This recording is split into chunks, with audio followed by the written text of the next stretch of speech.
Nitwa Kazubwenge James, nijye muyobozi w'abagabo mu itorero Anglikani ku rwego rwa Diocese ya Kigali ndetse na Paruwasi ya Remera. Fathers Union ni umuryango w'abagabo bubatse ingo za Gikristo mu itorero Anglikani. Ukaba waratangiye muri 2008, aribwo 2018 twizihizaga imyaka 10. Kugeza ubu ngubu tumaze kugera abanyamuryango bagera kuri 360 muri Paruwasi ya Remera, ariko by'umwihariko no muri Diocese ya Kigali amaparuwasi yose amaze kugira abafazazi, ndetse n'amadiyosezi yose. Fazazi yatangiriye hano Remera ariko imaze gukwira mu madiyosezi yose y'u Rwanda.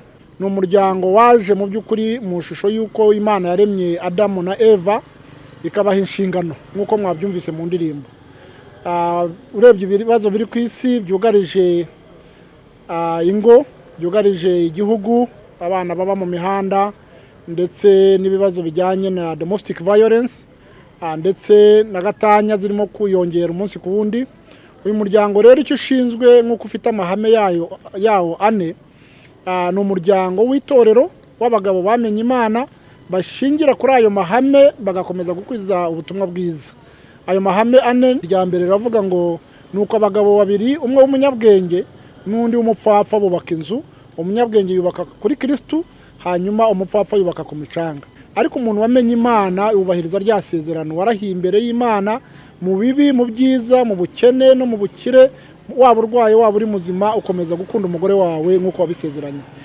Tubisanga muri Matayo 7:24. Iryo ni ihame rigenga abagabo.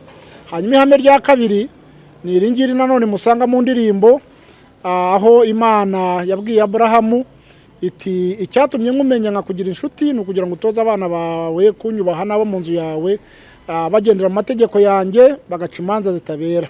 Nk'abagabo muzi ko abantu bose baturuka mu muryango. Abagabo nitwe mitwe y'imiryango yacu, dusabwe gutoza abana bacu kubaha Imana nabo mu ngo zacu. Ntago tubitoza mu magambo, ahubwo tubitoza mu bikorwa. Iyo bakuze babona papa na mama bakundana, iyo bakuze babona ise na nyina mu by'ukuri ari abantu basengana, bafatanya, abo bana nabo bemitetinga ibyo se na nyina bakora, bakaba arizo ngo bazagira. Ibyo rero tubisanga mu Itangiriro 18 n'umurongo wa 18 na 19, aho Imana yabwiraga Aburahamu imuha inshingano nk'uko turi abagabo, kandi Aburahamu yari umugabo, imuha inshingano zo gutoza abana be. Natwe dusaba gutoza abana bacu. Natwe rero nk'abagabo mu by'ukuri tubwira abana bacu, tubwira abakristo n'abaturanyi aho tubyize ngo bahitemo, ariko twebwe twisabwa kwigisha abana bacu kumenya Imana, bakamenya Imana. Kuri iyi ndirimbo rero tugamije iki? Tugamije kuvuga ubutumwa bwiza. Ibi twabibwiraga abagabo ndetse naho tuba tugiye mu madiyosezi yandi, ariko ubu noneho abazadukurikira ni ugukangurira abagabo guhagarara mu nshingano zabo, bagatoza abana babo nk'uko itegeko ritubwira ngo ukunde umugore wawe kuko nicyo dusabwa biri mu ndirimbo. N'umugore biramusaba kubaha no kugandukira umugabo, kuzasiga umurage mwiza mu bana bacu, kugira ngo ibyo twamenye tubimenyeshe abana bacu, nabo bazabikomeza babimenyeshe abazukuru babo. Murakoze cyane.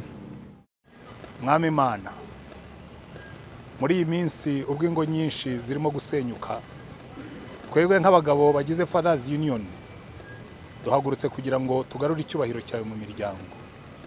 Reka imbaraga z'umwuka wera zimanukire kuri buri mugabo wese ugamiriye kongera kubaka urugo rwe neza. Imbaraga z'umwuka wera zimanukire ku miryango yose irimo gusenyuka, wongere kuyisana, irimo kugenda neza uyongerera imbaraga. Kandi muri ino myaka turimo Mana, uhembure umurimo wawe mu ngo, tugarure deni mu miryango, duheshe umugisha itorero, duheshe umugisha igihugu, duheshe umugisha abana bacu, dusige umurage mwiza kandi tuzawuhemberwa. Mu izina rya Mwami wacu Yesu Kristo.